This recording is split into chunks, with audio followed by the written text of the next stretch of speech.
साथ ही साथ अगर हम डिफेंस कोऑपरेशन की बात करें तो जिस तरह से भारत के रक्षा उद्योग की हम बात करें, पिछले 10 साल में भारत के रक्षा उद्योग ने सफलता के कई आयाम छुए हैं।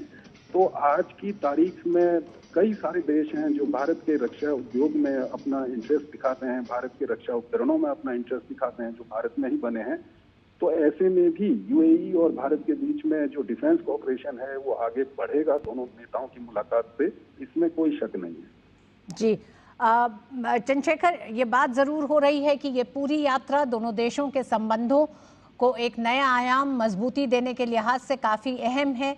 प्रधानमंत्री नरेंद्र मोदी और यूएई के राष्ट्रपति के आपसी मजबूत संबंध दोनों देशों के संबंधों को और मजबूत करेंगे, लेकिन निश्चित तौर पर विश्व की निगाहें भी इस मुलाकात पे होंगी, एक तरह से इन दृश्यों पे होंगी, इस नज़दीकी पर होंगी। बिल्कुल ऋतु, पूरे विश्व की निगाहें होंगी क्योंकि यूएई एक बड़ा किरदार है। पश्चिम एशिया की हम बात करें तो काफी बड़ा किरदार यूएई को माना जा सकता है पश्चिम एशिया में।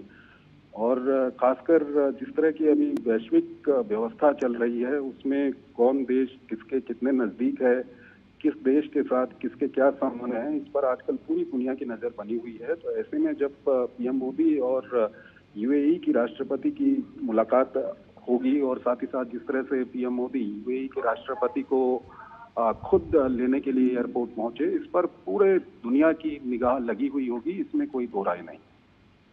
जी चंद्रशेखर जोशी, हम देख रहे हैं इस समय जो तस्वीरें दिखाई दे रही हैं उसमें प्रधानमंत्री नरेंद्र मोदी और यूएई के राष्ट्रपति एक साथ जिस गाड़ी में रवाना हुए हैं एयरपोर्ट से।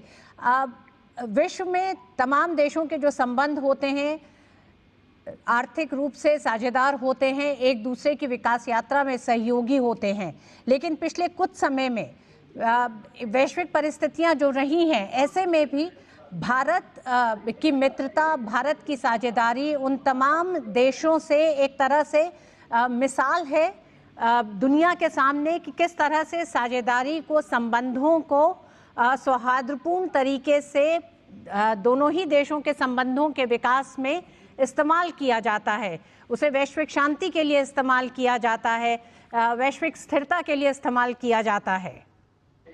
बिल्कुल ऋतु, जो दृश्य हमारे सामने आ रहे हैं आप देख सकते हैं कि किस तरह से प्रधानमंत्री मोदी ने जो यूएई के राष्ट्रपति हैं अल नाह्यान, उनका स्वागत किया और साथ ही साथ दोनों नेता एक ही गाड़ी में बैठकर एयरपोर्ट से निकले हैं। तो ये अपने आप में दिखाता है कि दोनों नेताओं के बीच में संबंध कितने अच्छे हैं।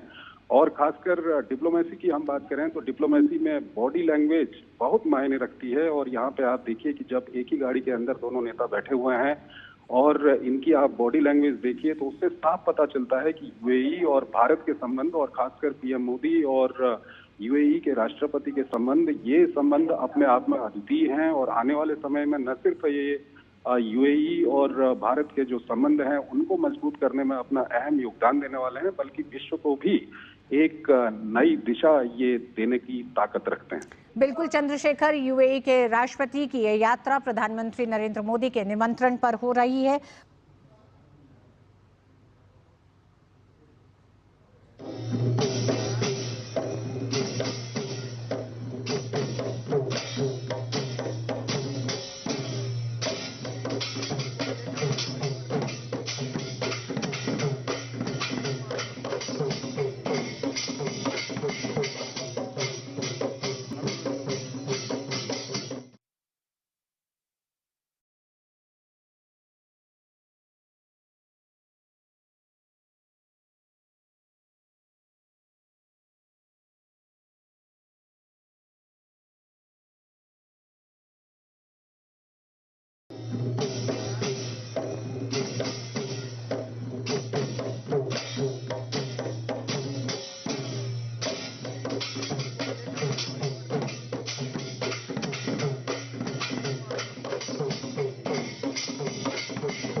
गए हैं प्रधानमंत्री, उनके स्वागत के लिए खुद एयरपोर्ट पर पहुंचे हैं। हमारे साथ चंद्रशेखर जोशी जुड़े हुए हैं।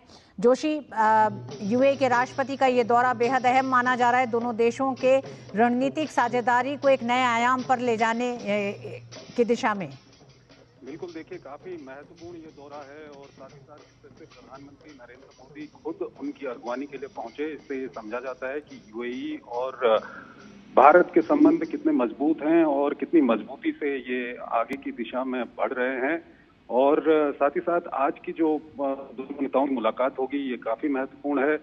कई मायनों में इसको महत्वपूर्ण मुलाकात कहा जाता है। अगर वैश्विक नजरिए से इसको देखें तो जिस तरह से पश्चिम एशिया में जिस तरह की स्थिति बनी हुई है, चाहे हम ईरान की बात करें, यमन की बात करें, इसको लेकर के दोनों नेताओं के बीच में, उसके अलावा क्षेत्र में अन्य भी जो मुद्दे हैं उनको लेकर के दोनों नेताओं के बीच में बातचीत होगी। और दोनों देशों के संबंधों की अगर हम बात करें तो ऊर्जा है, उसके अलावा निवेश है, दोनों देशों के एजेंडे में काफी ऊपर है। साथ ही साथ डिफेंस कोऑपरेशन को किस तरह से आगे बढ़ाया जा सकता है, ये भी काफी महत्वपूर्ण है। और दोनों देशों के संबंधों को, चाहे पीपल टू पीपल टाइज की बात करें या उसके अलावा जो सांस्कृतिक संबंध हैं, उनको किस तरह से आगे बढ़ाया जाए, ये काफी महत्वपूर्ण आज की मुलाकात होगी।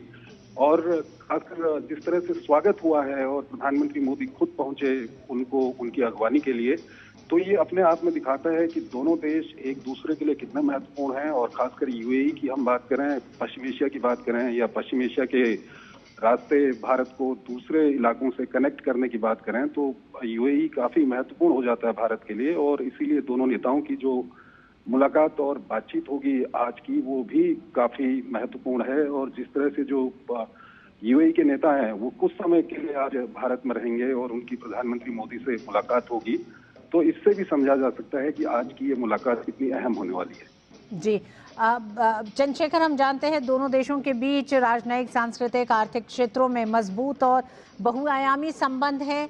रणनीतिक साझेदार हैं दोनों ही देश। लेकिन ये देखा गया है कि एक लंबे समय में जो नज़दीकियां बढ़ी हैं, पिछले 10 सालों में ये 5वां एक तरह से आधिकारिक दौरा है और ये 3रा दौरा है राष्ट्रपति बनने के बाद से।